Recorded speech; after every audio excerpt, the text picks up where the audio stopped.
Okay. Now, bottom is done. All grain matched and 90% adjusted, and I want to put the mirror doors. But these are,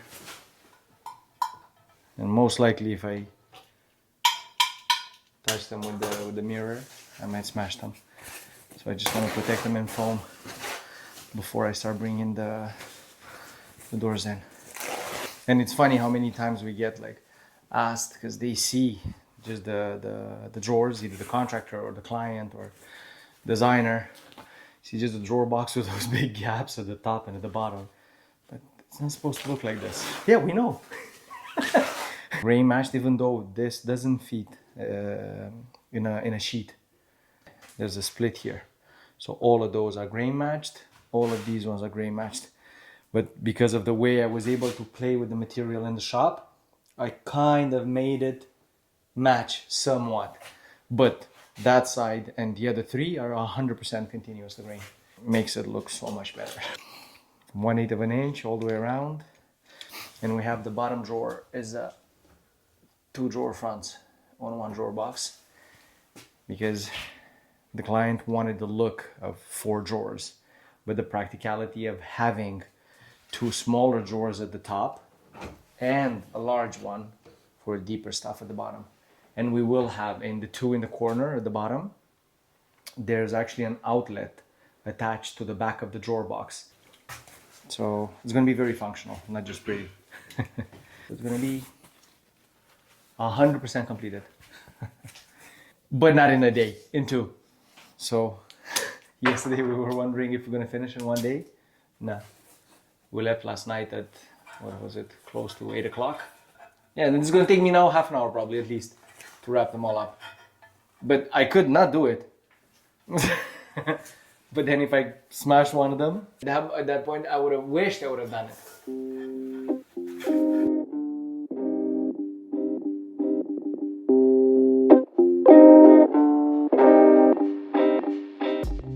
The trick with this is that, as you know, I had to make them in the shop. Usually this is done on site. So they can put a drawer box inside, measure exactly with the plumbing in place, cut it, adjust if you need to, and then you build, this is what we call a fence. So, because if you make just a cutout in the deck of the drawer box, you have products on the drawer. Every time you open and close, they might fall.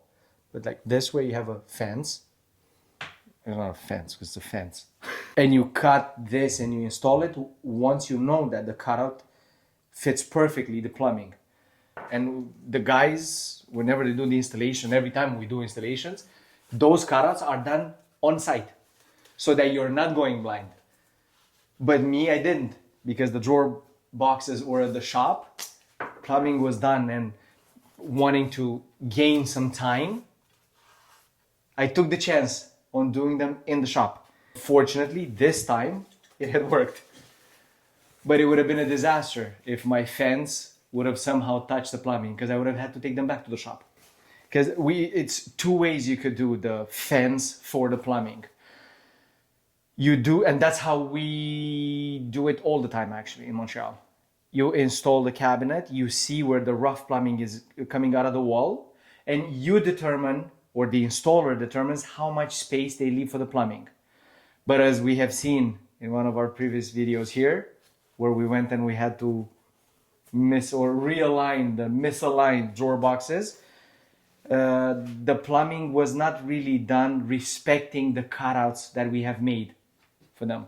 And on this project, I have tried doing it to where we install the boxes, we don't put the drawers, we let the plumber do the plumbing, then I measure the already done plumbing, not just the rough plumbing, with all the pipes, the P-trap, the water lines, and then I do my cutout. Again, ideally, it would have been done on site, so that I can double check all my measurements. The way I did it, I took measurements and made all the fences and the cutouts in the shop.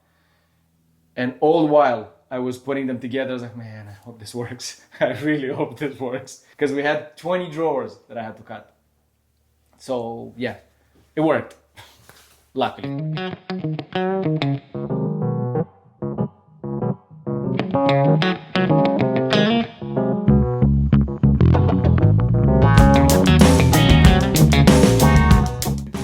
Have you done work like this before sold?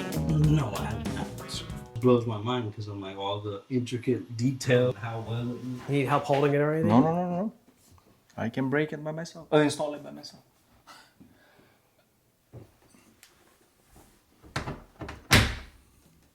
Ooh. Just look at that. This bathroom is gonna look so much bigger. And when you fill it up, it actually Looks bigger. You're taking up more space, but I guess because of how big everything is, it makes it feel bigger. Oversizing cabinetry in small spaces is the thing. It's gonna make them look a lot bigger.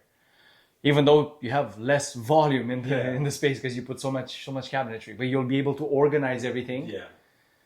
That you're gonna see it as a lot of storage rather than a small room. Yeah.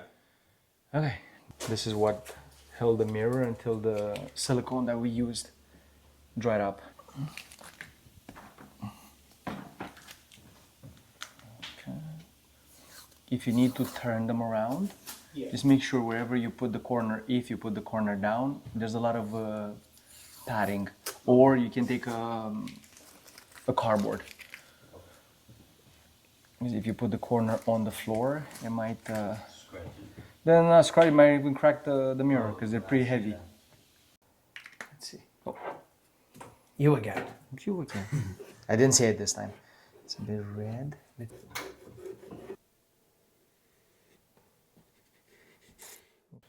So you just press a little bit so that some wax stays in the hole with the rag.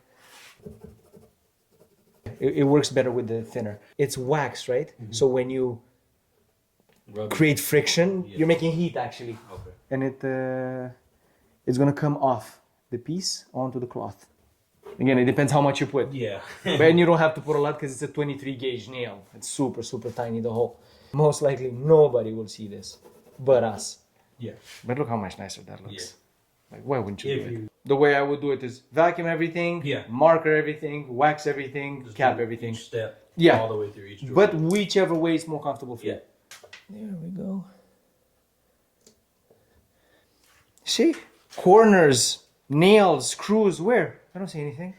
I see one straight nice piece there. There's no seams here.